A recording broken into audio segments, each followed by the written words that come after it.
Now I give the floor to the representative of the Côte d'Ivoire. Excellence, Monsieur le ministre fédéral des Affaires étrangères de la République fédérale d'Allemagne, nous vous souhaitons la bienvenue et sommes heureux de vous voir présider nos travaux. Avant tout autre propos, nous tenons à exprimer à notre tour la solidarité de la délégation ivoirienne avec le gouvernement et le peuple du Sri Lanka suite aux récents attentats terroristes qui ont fait de nombreuses victimes. Monsieur le Président, ma délégation adresse ses félicitations à M. Antonio Guterres, secrétaire général des Nations Unies, pour la qualité de son rapport sur les violences sexuelles liées au conflit dans le monde, ainsi qu'à Mme Pramila Patten, Amal Clooney et Inas Miloud pour leurs exposés circonstanciés et la pertinence de leurs recommandations. Elle salue la présence parmi nous de distingués ministres, ainsi que de Mme Nadia Mourad et du Dr Denis Mukwege, lauréat du prix Nobel de la paix 2018, et leur exprime toute son appréciation pour leur engagement dans la lutte contre les violences sexuelles liées au conflit. Enfin, ma délégation souscrit à la déclaration qui sera faite par l'ambassadeur Fatima Mohamed au nom de l'Union africaine. Monsieur le Président, au moment où la communauté internationale s'apprête à célébrer le 20e anniversaire de la résolution 1325 relative à l'impact et au rôle des femmes dans la prévention et la résolution des conflits, ainsi que le 10e anniversaire du mandat de la représentante spéciale secrétaire générale, il est profondément préoccupant de constater, comme l'indique la résolution 1820, que la violence sexuelle est de plus en plus utilisée comme arme de guerre et de terrorisme et se pose comme un défi à la paix et à la sécurité internationale. La Côte d'Ivoire est d'avis que les violences sexuelles constituent une atteinte grave aux droits fondamentaux et à la dignité humaine, et ses conséquences multiples sur les victimes ont des répercussions indéniables sur la paix, la cohésion sociale et le développement économique.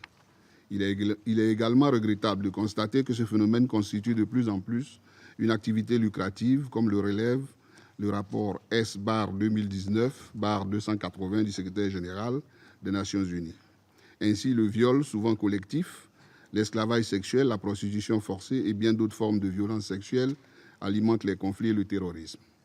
Monsieur le Président, les nouveaux défis sécuritaires tels que l'extrémisme violent et le terrorisme, les violences sexuelles et sexistes, ainsi que les stigmatisations impactent négativement la capacité des femmes à jouer pleinement leur rôle dans les domaines de la paix, de la sécurité et du développement en Afrique. Il convient toutefois d'indiquer que la lutte pour la promotion des femmes a enregistré des progrès remarquables en Afrique, notamment à travers l'adoption d'instruments juridiques plus pertinents.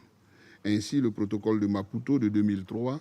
relatif aux droits des femmes en Afrique, de même que l'agenda 2063 de l'Union africaine, constituent des avancées notables à la promotion de la parité et au renforcement du rôle de la femme face aux défis à la paix, à la sécurité et au développement. Monsieur le Président, la persistance des violences sexuelles basées sur le genre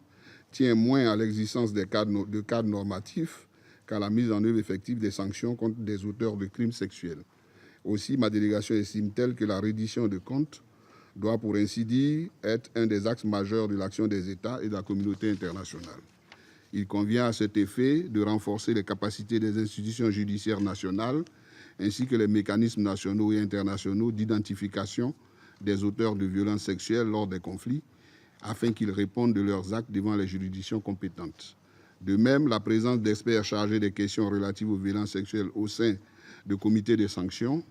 aiderait à mieux identifier les auteurs de violences sexuelles et à engager les actions prévues par la législation internationale en la matière. En outre, la nécessité de la prise de mesures, entre autres psychosociales, médicales et juridiques, dans le cadre de l'assistance aux victimes s'impose, y compris en faveur des enfants nés de violences sexuelles. Monsieur le Président, au lendemain de la crise qu'elle a traversée, la Côte d'Ivoire s'est résolument engagée dans la lutte contre les violences sexuelles et l'impunité. Ces efforts ont été reconnus et salués, car depuis 2017, elle est le premier et unique pays à avoir été retiré de la liste annexée au rapport du secrétaire général sur les violences sexuelles liées au conflit. Le gouvernement ivoirien a également adopté une stratégie nationale de lutte contre les violences basée sur le genre, matérialisée par la création du Comité national de lutte contre les violences sexuelles liées au conflit et la mise en place d'un dispositif spécifique de répression du viol. L'appropriation de cette stratégie par les forces armées de Côte d'Ivoire et l'inclusion de la question des violences sexuelles dans les modules de formation des bureaux d'instruction et des académies militaires ont été déterminantes dans la lutte contre ce fléau, réduisant le nombre de violences sexuelles qui sont passés de 478 cas en 2012, 30 en 2014, 3 en 2015, à une tentative de viol en 2016, puis à 0 cas en 2017 et 2018. Le Code de conduite révisé des forces armées de Côte d'Ivoire met également un accent particulier sur les crimes liés aux violences sexuelles et la poursuite de la politique de tolérance zéro à l'égard de ces crimes. Monsieur le Président, conscient de ce qu'il existe une corrélation entre la paix, la cohésion sociale et l'autonomisation des femmes, le gouvernement ivoirien met un accent particulier sur le financement des micro-projets à travers des microcrédits. Cette politique de soutien à l'autonomisation des femmes a ainsi permis à plus de 200 000 femmes de sortir de la précarité. Sur le plan politique, le gouvernement œuvre à une plus grande implication des femmes dans la vie politique du pays, à travers une loi sur la représentativité des femmes dans les assemblées élues qui impose un quota minimum de 30% de femmes sur le nombre total de candidats. Monsieur le Président, pour conclure, la Côte d'Ivoire note qu'en dépit de la prise de conscience générale sur la situation des femmes et des progrès subséquents réalisés à travers l'adoption et le renforcement des cadres normatifs nationaux et internationaux, des défis multiples obèrent encore la lutte contre les violences sexuelles en période de conflit et la prise en charge des victimes.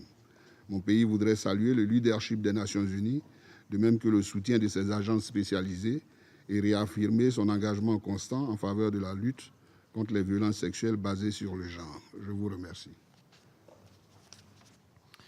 I thank the representative of the Côte d'Ivoire,